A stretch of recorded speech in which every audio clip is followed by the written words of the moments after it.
آپ یہاں پہ حالانکہ آپ نے بارہا یہ بات کیا کہ آپ کو ویوز کی ضرورت ہے کیونکہ یہ چینل ہی آپ کا ارننگ کا ذریعہ ہے، اور آپ نے کئی بار دعا بھی مانگی ہے کہ اللہ مجھے اس سے میری جان چھڑا دے، ٹھیک ہے، کیونکہ آپ ایک نیک عورت ہیں۔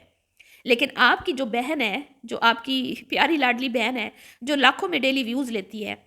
اس کا لالچ جو ہے نا وہ ختم ہونے کا نام نہیں لیتا، اس کا لالچ بڑھتا جا رہا ہے، اور اس کے لالچ کی وجہ سے ہی آج اس کی فیملی سفر کر رہی ہے۔ نہ وہ اپنے ابو جی کو دکھاتی، نہ وہ اپنے بھائی کو دکھاتی، اور نہ یہ گڑے مردے جو ہیں وہ منظر عام پہ آتے، کیونکہ اگر اس کی حد تک بات تھی تو شاید لوگوں کو اتنا نہیں پتا تھا کہ یہ لوگ کون ہے یا ان کا ماضی کیا ہے۔ لیکن جب بھائی سامنے آیا، باپ سامنے آیا، تو آج آپ نے خود اپنے منہ سے بول دیا نا کہ لاکھوں لوگ ہمیں دیکھتے ہیں، وہ ہمیں جانتے ہیں، ہمارے آباء و اجداد کو جانتے ہیں، میں نہیں چاہتی کہ وہ ہم پہ کوئی بات کریں، ہماری عزت پہ آنچ آئے، ہم پہ انگلیاں اٹھائی جائیں، یا ہمارے مطلب کوئی بھی کمزوریاں جو ہیں وہ سامنے آئیں۔ آپ خود کہہ رہی ہیں نا، آج آپ نے خود ہی سچائی جو ہے وہ سب کے سامنے رکھ دی۔ تو جب آپ اپنے لالچ کی بھیٹ چڑھائیں گے اپنی فیملی کو، تو پھر جب لوگ دیکھیں گے تو اب دیکھیں نا، اب آپ کے کزن آئے سامنے تو لوگوں کو پتہ چل گیا کہ یہ بندہ کون ہے، اس بندے نے کیا کیا کیا ہوا ہے، ابا جی کیوں نہیں باہر جا پا رہے۔ تو فرح رند جی آپ کیوں جھوٹی صفائیاں پیش کرتی ہیں، مجھے تو اس بات کی سمجھ نہیں آتی، ٹھیک ہے۔ اب بات کر لیتے ہیں جی روما میڈم، جو فرح رند بار بار کہتی ہیں نہیں وہ تو خدمت کے لیے آئی ہیں، نہ فرح رند جی، نہ نہ نہ، آپ بے شک کہتی رہے نا، لیکن بات اندر کچھ اور ہے، ٹھیک ہے۔ یو کے لوگ یہاں پہ خواب سے جا کے بیٹھے ہیں، اور لوگ بالکل بھی اپنے بچوں کا جو کہتے ہیں نا فیوچر، وہ لوگ کہتے ہیں ہمارا فیوچر ہمارے بچوں کا یو کے میں ہے، اور یو کے بچے وہ یہاں پہ لے کے آ گئی ہے، اپنے شور کو لے کے آ گئی ہے، مطلب بات یہ کھوپڑی میں پڑ نہیں رہی، ٹھیک ہے۔ تو اندر کہانی کچھ اور ہے جی، ابو کا جو ہے نا وہ صرف بہانہ ہے، ابو کو اس نے اگر وہ ساتھ نہیں رکھے گی تو وہ جو ایک بہانہ بنا کے آئی ہے نا وہ پھر اس کا نہیں ہوگا، مطلب ظاہری بات ہے، اب اس نے بہانہ ہی ابو کا بنایا تو ابو کو تو اس کو رکھنا پڑے گا نا اپنے پاس، ٹھیک ہے۔ تو یہ بات ہے۔ اب آپ دیکھ لیں کہ اس نے کبھی بھی آپ کو یو کے میں وہ باہر ٹریول کرتی تھی نا، آپ کو دکھاتی تھی، ٹھیک ہے، یہاں پہ آپ کو اس کا ایک وہ ٹی وی لانچ جہاں پہ ابو جی بیٹھے ہوتے ہیں اس کے علاوہ کچھ سمجھ نہیں آ رہی ہوتی کہ یہ کس پراسرار جگہ پہ رہ رہی ہیں، ہر چیز کو صیغہ راز میں رکھا جا رہا ہے، چھپایا جا رہا ہے، وہ خود سامنے نہیں نہ آتی، لیکن وہ تو کوئی بھی چیز دکھانا نہیں چاہتی سوائے کچن میں کوکنگ کے دوران جو کوکنگ ہو رہی ہوتی ہے صرف ابو جی بس۔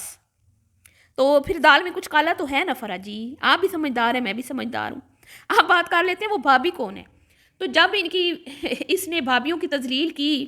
تو میں نے اس پہ ویڈیوز بنائی، تو لوگوں نے آ کے مجھے نیچا دکھانے کے لیے، جو اس کی فوج ہے مجھے کہتی ہے تم اس کی بھابھی ہو، تم اس کی بھابھی ہو، بھائی میں کیوں ہونے لگی اس کی بھابھی؟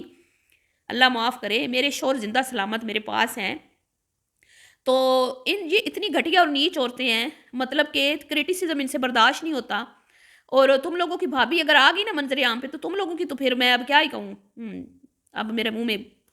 شلواریں گیلی ہو جانی ہیں تم لوگوں کی، تم ایسی گھٹیا عورتیں ہو، کیونکہ تمہارا سارا جو ہے نا سادی عورت اس قابل ہوتی نا تو اب تم لوگوں کو تمہاری اوقات دکھا چکی ہوتی، ٹھیک ہے۔ تو اب وہ غریبنی تمہاری زندگی میں نہیں ہے، پھر بھی تم اس کے اوپر حملہ آور ہوتی ہو، تم ایسی خطرناک عورتیں ہو، تو اگر وہ تمہارے گھر میں جب ہوتی یا تھی تو تب اس کا تم کیا حال کرتی ہوگی، یہ تو بس اب اللہ ہی بہتر جانتا ہے۔ تو جی اب بات کر لیتے ہیں لوگ کے جو فوجی جنم واصل ہوئے ہیں وہ کون ہے، آپ بھی جانتے ہیں، میں بھی ریئیکشن ود مائی ولاگ نے بھی اس پہ بات کی، ملکانی نے، اور ہماری جو چڑیا کوکنگ ہے، کیونکہ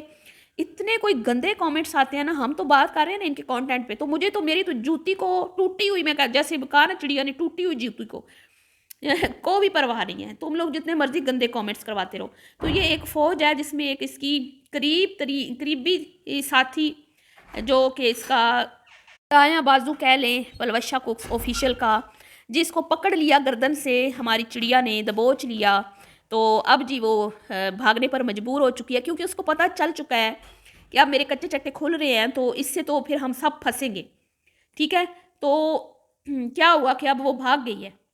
اس نے اتنا کوئی پریشان کیا ہے فرا جی کو، چلو ہمیں تو تم کرتی رہو کوئی بات نہیں، ہمیں تو پرواہ ہی نہیں ہے نا، ہم پہ تو تم لوگ دن رات مطلب بیٹھی ہوئی ہو ویڈیوز بنا رہی ہو، تو ہمیں تو کبھی کوئی پرواہ نہیں ہوئی، لیکن اس مریض بندی کو، اس بیمار بندی کو بھی تم لوگوں نے نہیں چھوڑا، صرف اس لیے کہ اس نے ریاکشن والوں کا شکریہ ادا کر دیا۔ تو اتنی سی بات پلوشا کوکس آفیشیل سے ہضم نہیں ہو رہی، اور اس نے فرح جی کو کیا کیا سنائی ہیں، کیا کیا سنائی ہیں۔ وہ تو فرح جی کا بڑا پن ہے جو ابھی تک بھی تمیز سے اور پیار سے بات کرتی ہیں، اور ان کو اپنے خاندان کا حصہ سمجھتی ہیں، اور ان کو پتہ ہے کہ بھائی وہ میرے خاندان کی ہیں، ان کی اگر کوئی خامی یا ان کی کوئی برائی منظر عام پہ آ گئی تو میں بھی تو ان کی فیملی کا حصہ ہی ہوں نا، ٹھیک ہے؟ تو وہ ابھی بھی ان کو اتنا سمجھ رہی ہیں، اتنی ناقص العقل عورتیں ہیں کہ یہ فرح کے لیے انہوں نے ایک پوری فوج تیار کی ہے جو دن رات بیٹھ کے ہمیں چھوڑ کے اب فرح جی پہ اٹیکس ہو رہے ہیں۔ کیا بات ہے، کیا بات ہے! مطلب کہ ریاکشن والوں کا شکریہ ادا کرنا فرح جی کو مہنگا پڑ گیا۔ پلو ماسی کی فوج ٹوٹ کے پڑ گئی اور پلو کی اجازت سے، کیونکہ جو مواد ان کو فراہم کیا جا رہا ہے وہ پلوشا کو آفیشیل کی جانب سے ہی کیا جا رہا ہے۔ ان کو کوئی غیب کا علم نہیں ہے، جیسے ہمیں غیب کا علم نہیں ہے، ہمیں بھی لوگ خبریں دیتے ہیں، اسی طرح فرح کے حوالے سے جو بھی خبریں دی جا رہی ہیں ریاکشن والوں کو جو فرح کے اوپر ٹوٹ کے پڑ گئی ہیں، تو وہ کس نے دی ہیں؟ ان بہنوں نے ہی دی ہیں نا، کسی اور نے تو نہیں دی۔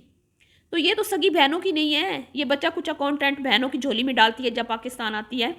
مجال ہے کہ کبھی بہنوں کا تھام نیل پہ کبھی پکچر لگائی ہو، کبھی کوئی ذکر کیا ہوا، نہ نہ نہ، اتنی اچھی نہیں ہے، اتنا بڑا دل نہیں ہے اس کا۔ چلیے جی، ملتی ہوں نیکسٹ ویڈیو میں۔